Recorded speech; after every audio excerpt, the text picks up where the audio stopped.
Reporter ടിവിയിലൂടെ വ്യാജവാർത്ത പ്രചരിപ്പിച്ചതിന് അരുൺകുമാറിനെതിരെ പരാതി.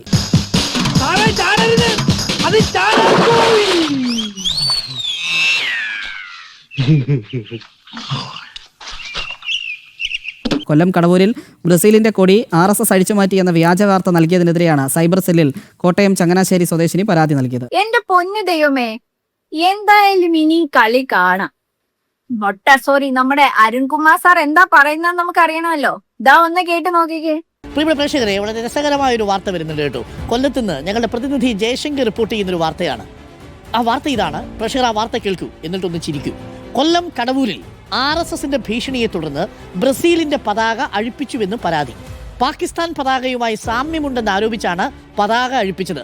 പതാക കെട്ടിയ കുട്ടികളെ RSS പ്രവർത്തകർ ഭീഷണിപ്പെടുത്തി. പലയിടത്തും പതാക അഴിപ്പിച്ചു.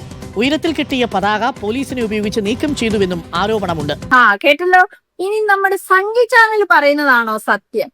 അവിടെ നിന്ന പിള്ളേരെ യഥാർത്ഥത്തിൽ പറയുന്ന റിയൽ ആയിട്ടൊന്ന് കേട്ട് നോക്കിക്കേ. എന്തായിരുന്നു സംഭവം? നിങ്ങളുടെ പരാതി എന്താ? നമ്മൾ അവിടെ വേൾഡ് കപ്പിൻ്റെ രീതിയിൽ കടവൂർ ജംഗ്ഷനിൽ ഒരു കൊടി കെട്ടിയപ്പം അത് പാകിസ്ഥാൻ്റെ കൊടി എന്ന രീതിയിൽ അഴിച്ചു മാറ്റണമെന്ന് പറഞ്ഞു. അങ്ങനെ നമ്മളത് അഴിച്ചു മാറ്റുകയും ഇന്നലെ അഴിച്ചു മാറ്റി. പാകിസ്ഥാന്റെ കൊടി എന്നാണോ പറഞ്ഞത്? ഈ പാകിസ്ഥാന്റെ കൊടിയും ബ്രസീലിന്റെ കൊടിയും കണ്ടാൽ തിരിച്ചറിയാൻ കഴിയാത്തവരാണോ ഈ നാട്ടിലുള്ളത്? അവരിങ്ങനെ പറഞ്ഞു പാകിസ്ഥാൻ്റെ കൊടി ഇവിടെ കെട്ടാൻ പറ്റത്തില്ല, അഴിച്ചു മാറ്റണമെന്ന് പറഞ്ഞു. കാര്യങ്ങളെല്ലാം ഇത് തന്നെ. ഇത് ആദ്യം ഞങ്ങൾ ഒരു വട്ടം കെട്ടിയപ്പോൾ ഇതേപോലെ അവർ വന്ന് അഴിച്ചു മാറ്റണമെന്ന് ആവശ്യപ്പെട്ടിരുന്നു. അന്നേരം നമ്മൾ അഴിച്ചു മാറ്റി.